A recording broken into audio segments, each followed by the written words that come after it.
Captain Ben Parker was having a good day until the sky caught fire. He was flying his transport ship, the New Dawn, to Haven 7 colony.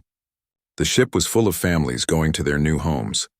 Children pressed their faces against the windows, excited to see their new world. Ben was 42 years old, with kind eyes and a gentle smile. He had been flying people to new worlds for 15 years. He loved his job because he helped families start better lives. Haven 7 was a beautiful planet. It had blue oceans, green forests, and clean air. 50,000 humans lived there in peaceful towns. They grew food, built homes, and raised their children under alien suns. But General Vextar had chosen Haven 7 for a reason. It was far from Earth, it was small, and it would send a message to all humans. Nowhere is safe. The attack ships came out of hyperspace without warning. One moment, Ben was talking to air traffic control about landing. The next moment, his radio was full of screams. "They're bombing the cities," shouted the controller. "Unknown ships everywhere. We need help." Ben looked out his window and saw hell. Black warships filled the sky like angry wasps. Bright beams of energy shot down from space. Where they hit, buildings exploded into fire and smoke. "All passengers, get to the emergency pods now," Ben shouted over the ship's speaker. But it was too late. A beam of light hit the New Dawn's left wing. The ship spun like a broken toy. Ben fought the controls, trying to keep his ship in the air. Through his cracked window, he saw people running in the streets below. Alien fighters swooped down, shooting at anything that moved. A school bus tried to escape, but a fighter turned it into burning metal. Ben managed one last radio message before his ship crashed. "This is Captain Parker on the New Dawn. We are under attack by unknown forces.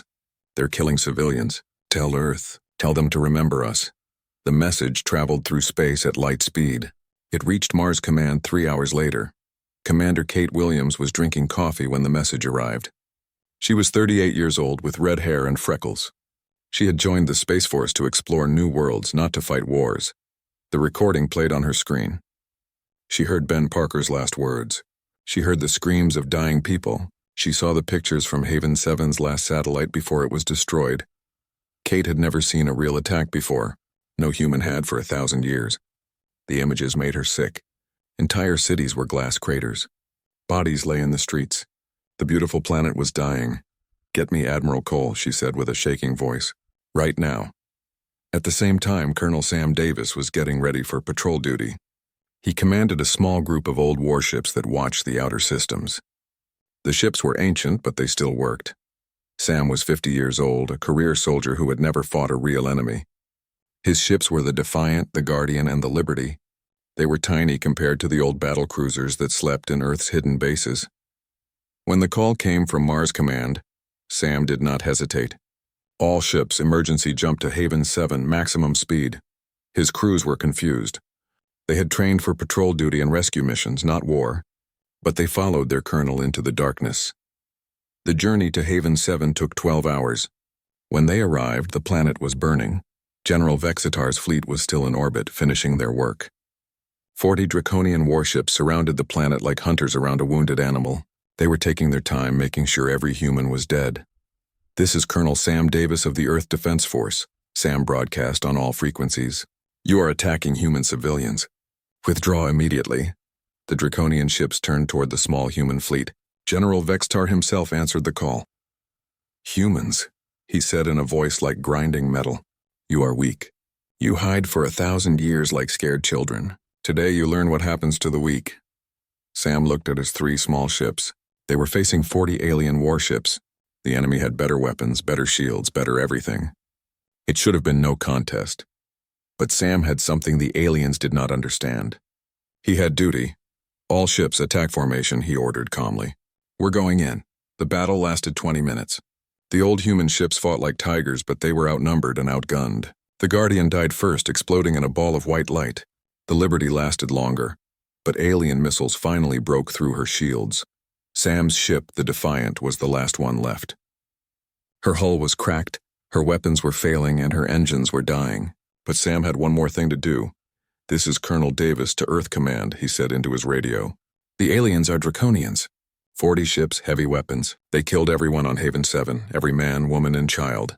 A draconian missile hit his bridge. Sam felt blood running down his face, but he kept talking. "Tell Admiral Cole.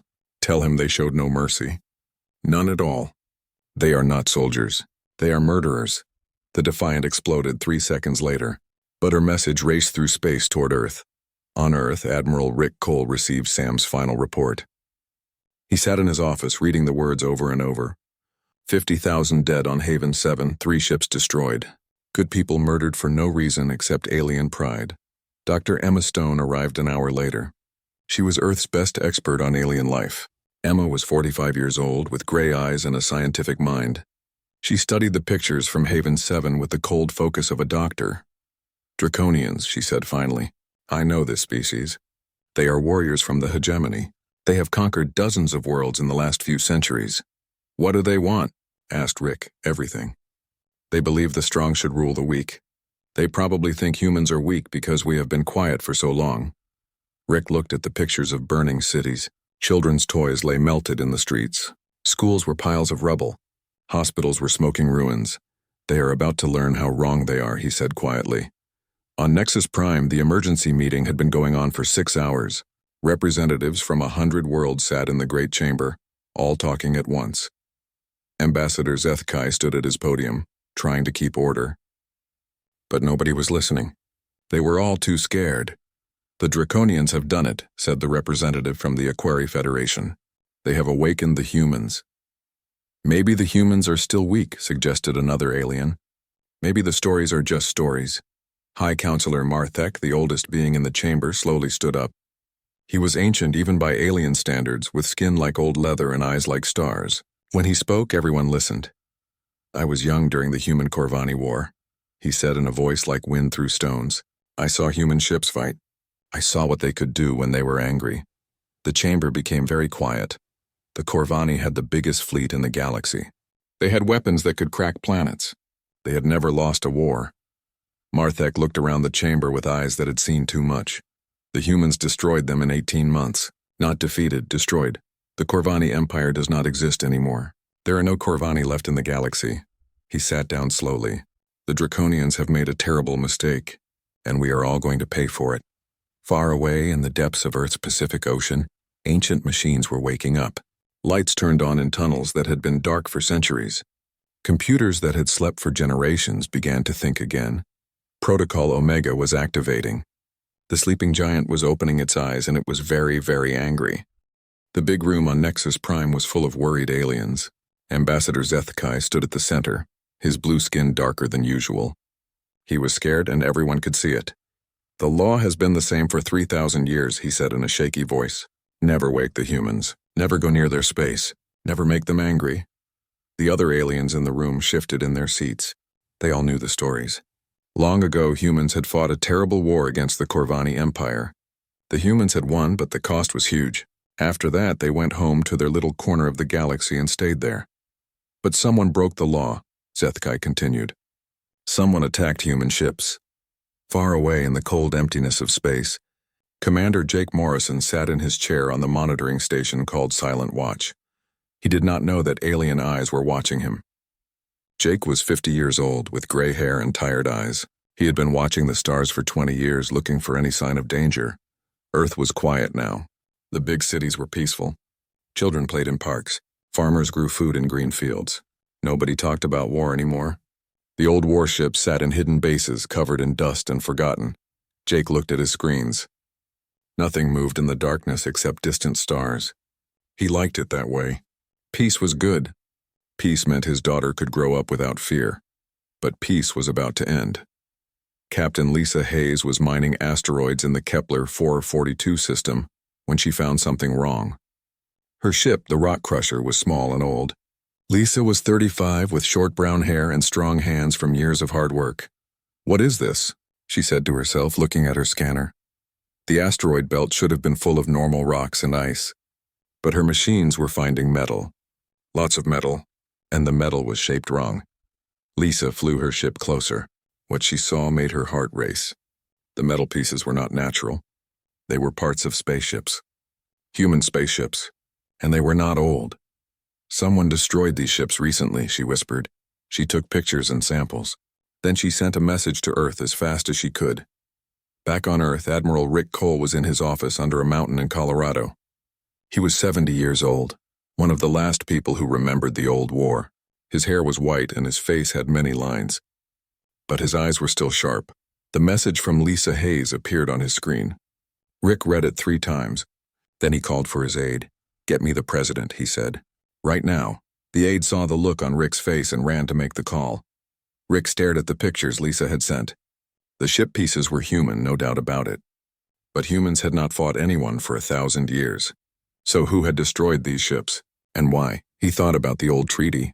After the human-Corvani War, the galaxy had made a deal. Humans would stay in their small part of space. In return, nobody would bother them. It had worked for a long time. But now someone had broken the deal.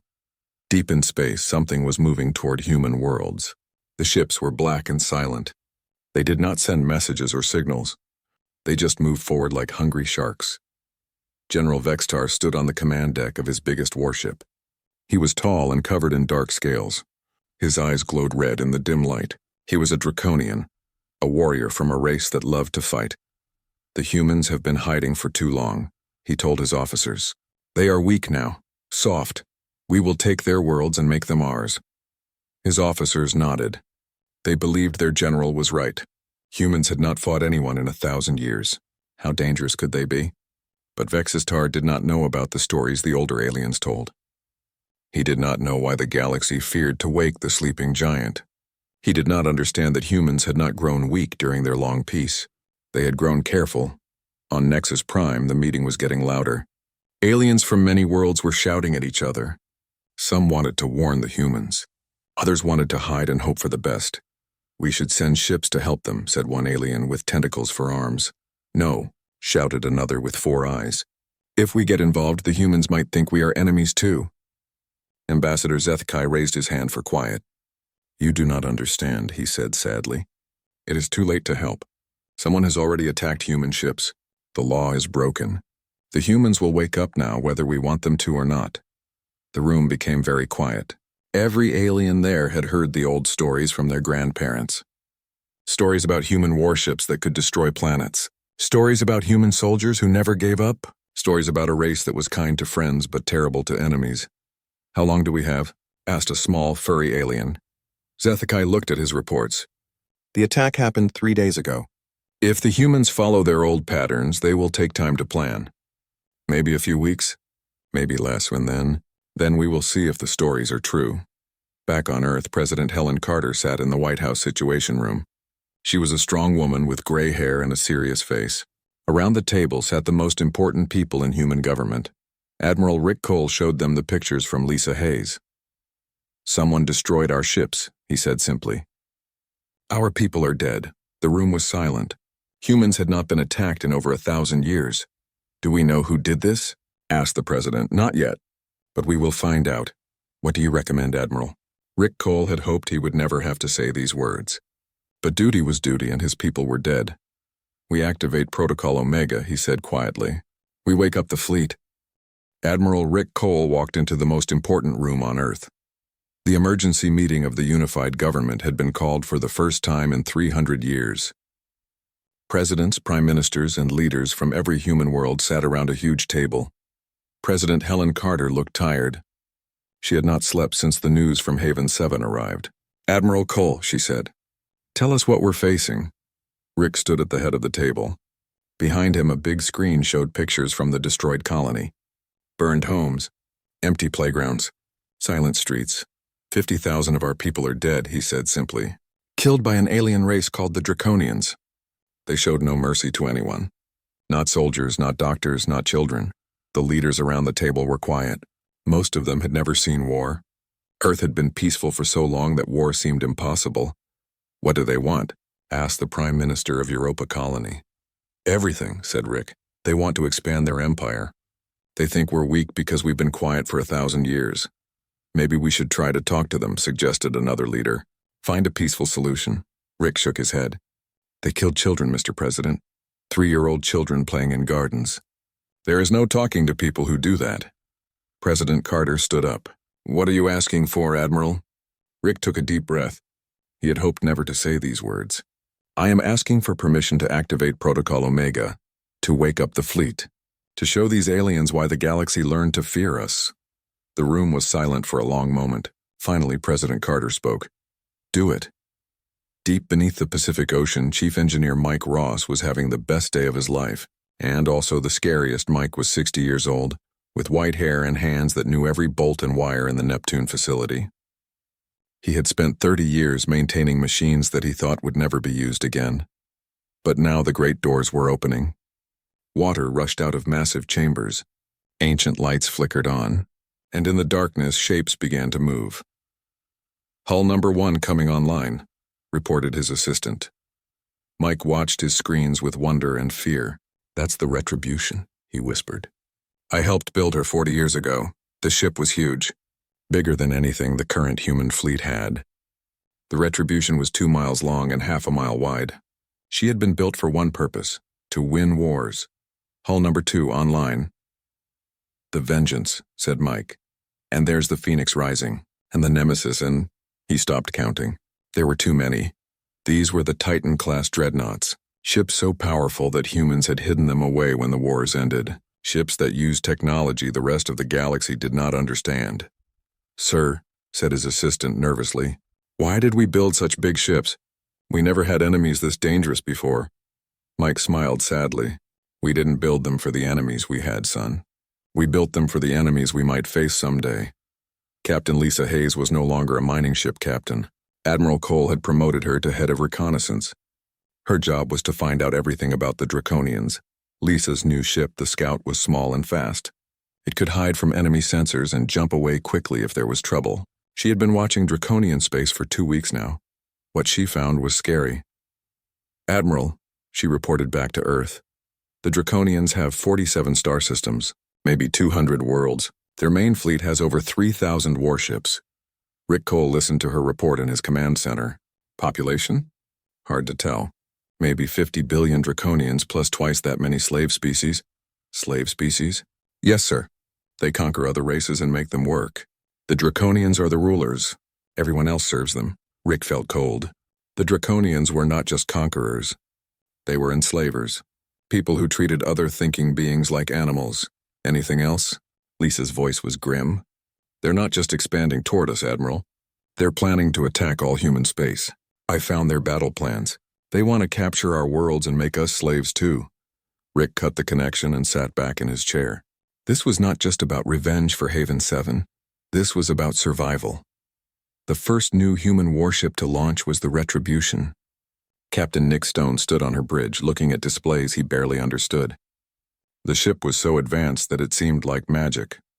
Nick was 45 years old, a veteran pilot who had flown cargo ships between the colonies. But Admiral Cole needed experienced captains, and Nick had volunteered. All systems ready, Captain, reported his weapons officer. Nick looked around his bridge. His crew was small, only 50 people to run a ship that could have held 5,000.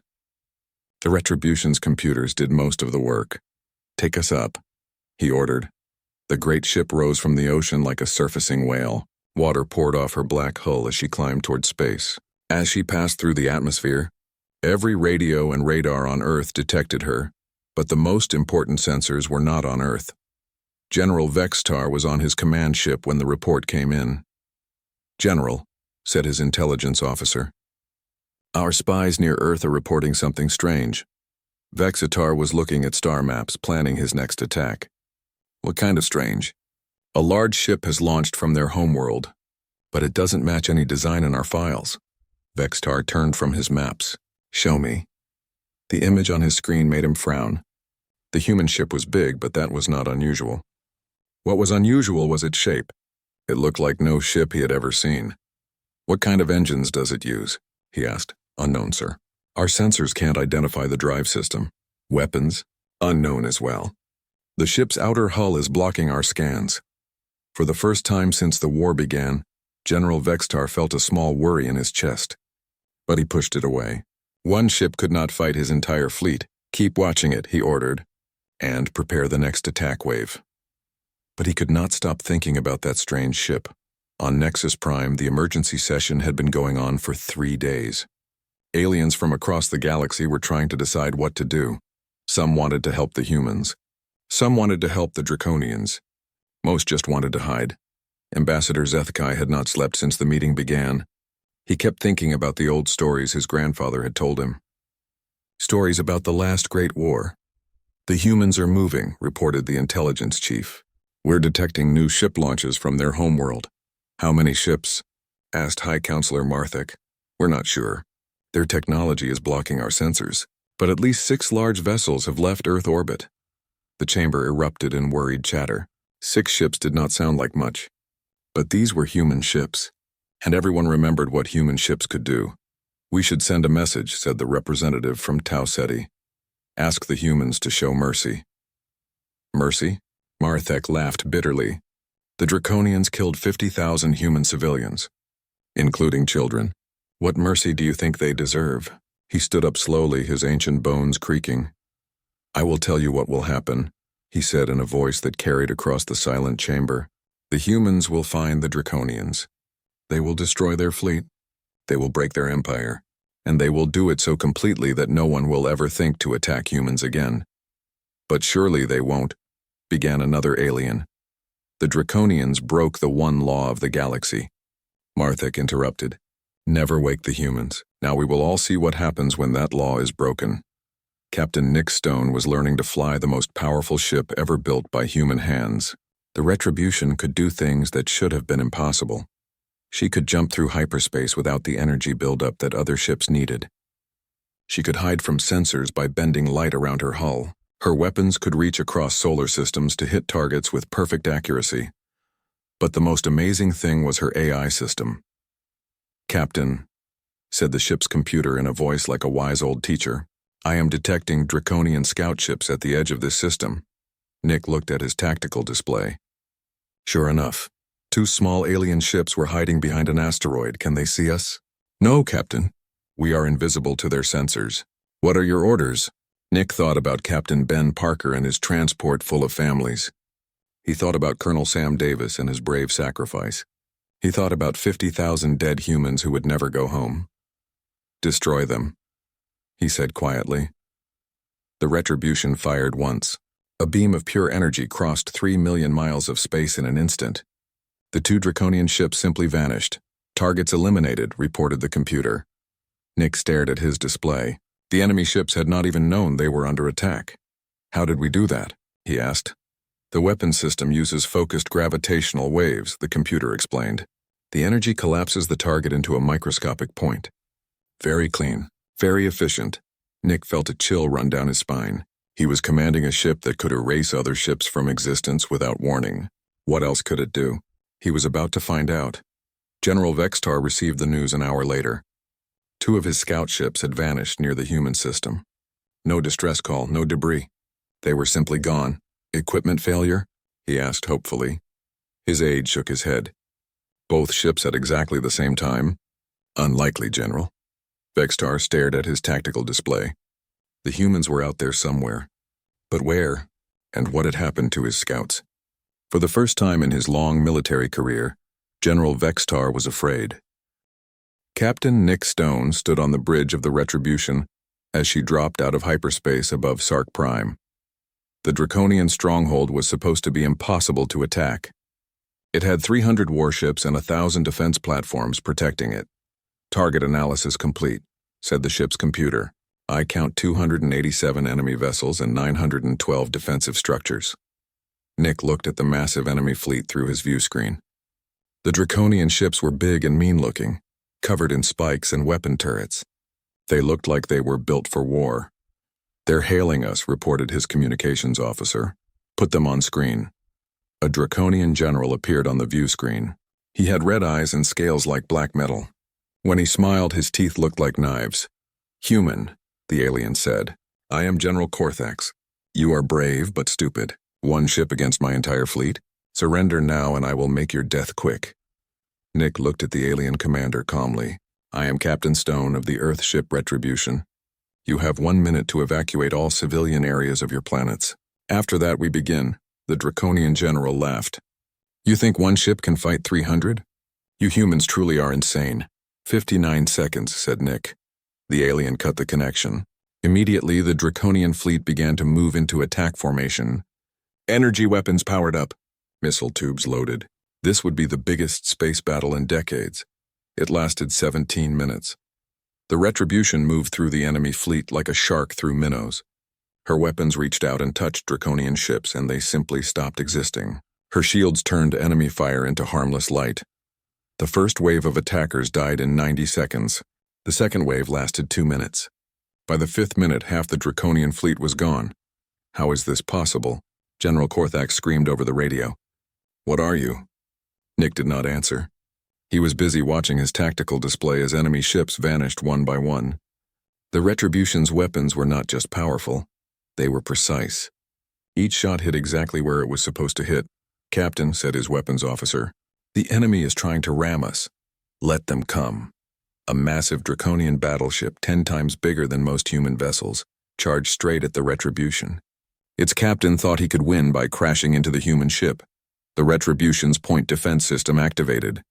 Beams of energy sliced the attacking ship into 1,000 pieces before it got within a mile of the human vessel. By minute 15, only a dozen Draconian ships were left. They were trying to escape. Let them go, Nick ordered. Someone needs to tell their leaders what happened here. The surviving ships jumped to hyperspace, carrying news of the impossible defeat. But the battle was not over. The defense platforms were still shooting at the Retribution. Computer, said Nick, eliminate the platforms. Precision strikes only. No damage to civilian areas. Understood, Captain. One by one, the defensive structures exploded, but the cities below were untouched. The Retribution could destroy military targets while leaving everything else alone. When the shooting stopped, Sark Prime was defenseless. Its fleet was destroyed. Its defenses were gone, but its people were alive. Nick opened a communication channel to the planet below. This is Captain Stone. We have no fight with civilians. Evacuate all military personnel from the cities. You have 1 hour. Commander Amy Clark was leading the refugee fleet when the call came in. She was in charge of getting Draconian civilians away from the fighting. It was a strange job for a human officer, but Admiral Cole had been very clear. We are not monsters, he had told her. We fight soldiers, not families. Amy's ships moved into orbit around Sark Prime. The Retribution watched over them like a protective parent. Any Draconian military ship that tried to interfere simply vanished. This is weird, said Amy's aide. We're saving the people whose government is trying to kill us. Amy watched the evacuation ships loading civilians. That's what makes us different from them, she said. They kill everyone. We protect everyone. The evacuation took 6 hours. When it was done, the Retribution began the second phase of the operation. The planet's military bases disappeared one by one. Weapon factories became piles of dust. Shipyards turned into empty craters, but schools, hospitals, and homes were not touched. In 3 hours, Sark Prime went from being a military stronghold to being a defenseless world. But its people were alive and unharmed. News of the battle spread across the galaxy in hours. The Galactic Council emergency session was chaos. Impossible, shouted the representative from Rigel. One ship cannot destroy an entire fleet. Ambassador Zethkai stood at his podium, reading reports from Sark Prime. The battle records are clear. The human ship destroyed 287 enemy vessels in 17 minutes. What about casualties? Asked High Counselor Marthek. Military casualties, approximately 40,000 Draconians killed. Civilian casualties, 0. The chamber fell silent. 0 civilian casualties meant the humans had perfect control of their weapons. They could kill exactly who they wanted to kill and spare everyone else. How many human ships were involved? Asked another representative. 1, said Zethkai quietly. The silence stretched longer. Sweet mother of stars, whispered someone in the back of the chamber. What have the Draconians awakened? General Vextar received the news in his command bunker. His aide was shaking as he delivered the report. Sir, the Sark Prime fleet is gone. All of it. Vextar stared at the tactical display. Sark Prime had been one of his strongest positions. What about our counterattack fleet? Destroyed at Wriggle 7, another human ship. The battle lasted 12 minutes. The defense force at Karana, gone. 8 minutes. Vextar felt something he had never felt before in his long military career. He felt helpless. How many ships are the humans using? Our scouts report 6 human vessels operating independently. Each one is destroying entire fleets by itself. 6 ships. 6 human ships were tearing apart the Draconian Empire like it was made of paper. What do our allies say? The aide looked even more nervous. They're abandoning us, sir. The Hegemony Council has voted to sue for peace. Peace? Vextar roared. We are the strongest military force in this sector. We do not beg for peace. Sir, the aide said quietly, we lost 17 systems in 1 week. At this rate, the humans will reach our homeworld in a month. Vextar turned away from his aide. He walked to the window and looked out at his capital city. Children played in the streets. People went about their daily lives. They did not know that their empire was dying. There has to be a way, he muttered. Some weapon we haven't tried. Then he remembered something. In the deep vaults beneath the capital, there was a weapon left over from the old conquests. A bioweapon that had sterilized entire worlds during the Draconian expansion. Get me the Director of Special Weapons, he ordered. His aide looked shocked. Sir, you're not thinking of using the Plague of Xerion? Why not? Conventional weapons aren't working. Because it's a planet killer, sir. It doesn't just destroy military targets. It kills everything. Every living thing on a world? Vextar smiled coldly. Good. Maybe when the humans see their colonies dying, they will be more reasonable. The aide tried one more time. Sir, the weapon is indiscriminate. It will kill human civilians, children. Then the humans should not have started this war, but Vextar was wrong. The humans had not started this war. They had simply decided to finish it.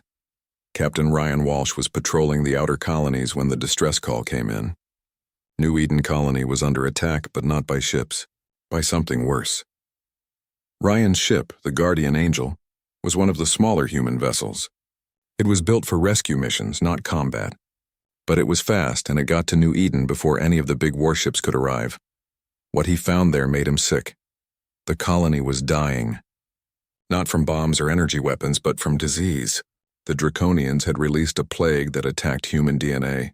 People were collapsing in the streets, bleeding from their eyes and mouth. Ryan landed his ship and tried to help, but it was too late. The plague worked too fast. 50,000 colonists died in 12 hours.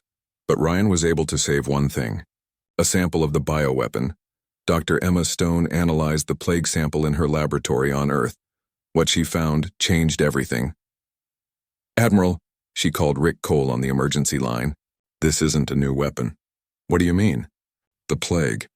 It's been specifically designed to kill humans. But the genetic markers are old. Very old, Rick felt cold. How old? I think the Draconians have been planning this for centuries. Maybe since our first contact with galactic civilization. They've been waiting for the right moment to commit genocide. Rick was quiet for a long moment. Then he asked, No, can we cure it? Maybe, given time. But Admiral, this changes things. This wasn't an attack on our colonies. This was an attempt to exterminate our entire species. Rick hung up the phone and sat back in his chair. The Draconians had not just broken the law about waking humans. They had tried to kill every human in the galaxy. The gloves were coming off. Admiral Rick Cole walked into the Situation Room with a folder marked Sherman Protocol.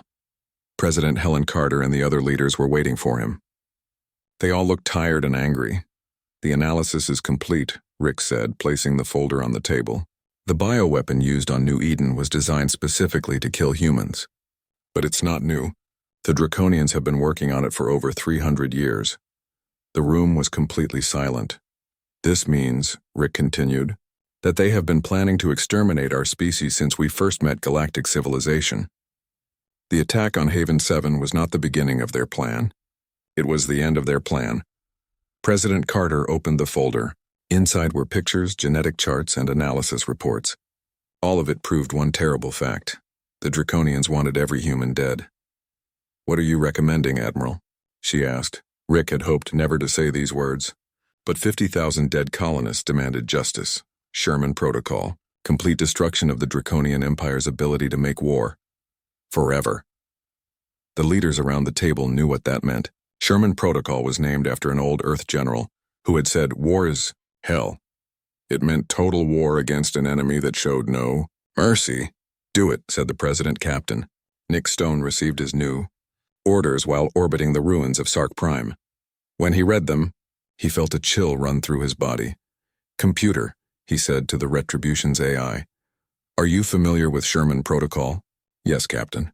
It involves the systematic destruction of an enemy's war-making capacity across all of their territory. Not just defeat, destruction. Correct. The goal is to make it impossible for the enemy to fight again. Ever. Nick looked out at the stars. Somewhere out there were draconian worlds full of innocent people, but their leaders had tried to commit genocide against humanity. How many draconian military targets are there? He asked. Analyzing. Complete. I count 4,612 military installations across 47 star systems. This includes weapon factories, shipyards, military academies, and command centers. Nick took a deep breath. Then we have work to do. Captain Lisa Hayes led the reconnaissance mission to map every draconian military facility in the galaxy. Her job was to make sure the human fleet hit every target and missed no civilians. It was the most detailed military survey ever attempted. Lisa's team identified every weapons factory, every military base, every training facility. They also identified every hospital, every school, every civilian neighborhood. The targets are marked, she reported to Admiral Cole. We can eliminate their military without harming non-combatants. How long will the operation take? Asked Rick. Lisa looked at her calculations. With 6 ships? About 3 months to hit every target. We don't have 3 months. General Vextar is preparing more bioweapons. Then we need more ships. Rick smiled grimly. That can be arranged. The next day, 12 more Titan-class dreadnoughts rose from Earth's hidden bases. The galaxy watched in fear as the human fleet grew from 6 ships to 18 ships overnight. But the most terrifying ship was not one of the dreadnoughts. Captain Ryan Walsh now commanded a vessel, called the Mercy. It was a hospital ship designed to save lives, but it carried the most frightening weapon in the human arsenal: kindness. The first target was the draconian colony of Xerion Prime. It had military bases and weapon factories, but it also had 5 million civilian draconians living normal lives. The human fleet arrived at dawn. The draconians expected death from above. Instead, Captain Walsh broadcast a message to the planet. This is the Earthship Mercy. We are here to evacuate all non-military personnel. You have 6 hours to gather your families and belongings. Transport ships are standing by. The draconians could not believe it. The humans were offering to save their enemies. Many draconians refused to go. They thought it was a trick, but some came carrying their children and their elderly. They boarded human ships that treated them with gentle care. When the evacuation was complete, the human warships destroyed every military target on Xerion Prime. But the cities, the schools, the hospitals, they were untouched. The evacuated draconians were taken to neutral worlds where they could start new lives. Many of them were crying, not from fear but from confusion. Why would humans save the people whose leaders tried to kill them all? The pattern repeated across the draconian empire. Human ships would arrive at a system. They would evacuate civilians. They would destroy military targets with surgical precision. Then they would leave, taking any refugees who wanted to go with them. General Vextar watched his empire crumble from his command bunker. Every day brought news of more defeats, but the reports were all the same. No civilian casualties. Why aren't they killing our people? He demanded of his aide. I don't know, sir. They seem to be avoiding civilian targets entirely. It makes no sense. We tried to exterminate them. His aide looked uncomfortable. Perhaps that's exactly why they're doing it, sir. To show they're better than us. Vextar threw his aide out of the room. He could not understand these humans. They fought like demons when attacked, but they showed mercy to the innocent. What kind of species did that? The answer came when Captain Lisa Hayes found the location of the draconian homeworld. Draken Prime was the heart of the empire. 15 billion draconians lived there, along with billions of enslaved aliens. The planet was also the most heavily defended world in draconian space. But when the human fleet arrived, they did not attack. Instead, Captain Walsh broadcast a message to the planet. This is Captain Walsh of the Earthship Mercy. We know that your leaders tried to commit genocide against humanity. We know they have been planning this for centuries. But we also know that most of you had nothing to do with these crimes. The message was heard by every person on the planet. We offer you a choice. Your military leaders can surrender and face trial for war crimes. In return, we will help you build a better society, one without slaves, one without conquest, one where all thinking beings are treated with respect. Or you can continue to follow leaders who see you as tools for war. In that case, we will destroy every weapon, every warship, and every military base in your empire. But we will not harm civilians. General Vextar screamed in rage when he heard the message. "They're trying to turn our people against us." But it was too late. Across Draken Prime, people were already talking. They were asking questions they had never asked before. Why did their empire need so many weapons? Why did they keep slaves? Why had their leaders tried to exterminate an entire species? The revolution began that night. It was not violent. It was just millions of ordinary Draconians saying enough. By morning, General Vextar was under arrest. His own people had turned him over to the humans. The trial was held on Nexus Prime with representatives from every major galactic civilization watching. General Vextar stood accused of attempted genocide, crimes against sapient beings, and violations of galactic law. The evidence was overwhelming. The Draconians had planned human extinction for centuries. They had murdered civilians. They had used bioweapons banned by every civilized species. But even at his trial, Vextar showed no remorse. "Humans are a threat to galactic order," he declared. "They are too powerful, too dangerous. They should be eliminated before they eliminate us." Captain Ryan Walsh, now serving as humanity's representative, stood to respond. "General Vextar," he said calmly, "you tried to kill 50,000 innocent humans. You tried to exterminate our entire species. You kept billions of beings as slaves." Ryan looked around the courtroom. "And yet, when we defeated you, we saved your civilians. We evacuated your non-combatants. We offered your people a chance to build something better. Does that sound like the behavior of monsters?" Vextar had no answer. The court sentenced him to life imprisonment on a rehabilitation world, where he would spend his remaining years learning about the species he had tried to destroy. But the real change came to the Draconian Empire itself. Captain Lisa Hayes led the terraforming mission to Draken Prime, using technology that seemed like magic. Human engineers healed the damage from centuries of industrial warfare. Polluted oceans became clean. Poisoned air became breathable. Toxic soil became fertile. But the most dramatic change was in the cities themselves. Where weapon factories had stood, humans built schools. Where military academies had trained killers, they built hospitals. Where slave markets had sold thinking beings like animals, they built parks where all species could play together. And above every major city, humans placed a monument. Not to their victory, but to memory. Each monument contained the names and faces of every human killed in the war. Children from Haven 7, colonists from New Eden, soldiers like Colonel Sam Davis who had died protecting others. But the monuments also contained something else. The names of every Draconian civilian who had suffered under their own government's rule, every slave who had died in the mines, every worker who had been sacrificed for military expansion. The message was simple, written in every language of the galaxy. We remember all who suffered. We forgive, but we do not forget. Choose your future wisely. 5 years later, Ambassador Zethkai stood before a very different galactic council. The Great Chamber was fuller now, with representatives from species that had been enslaved by the Draconians. At the head of the assembly sat Captain Ryan Walsh, now serving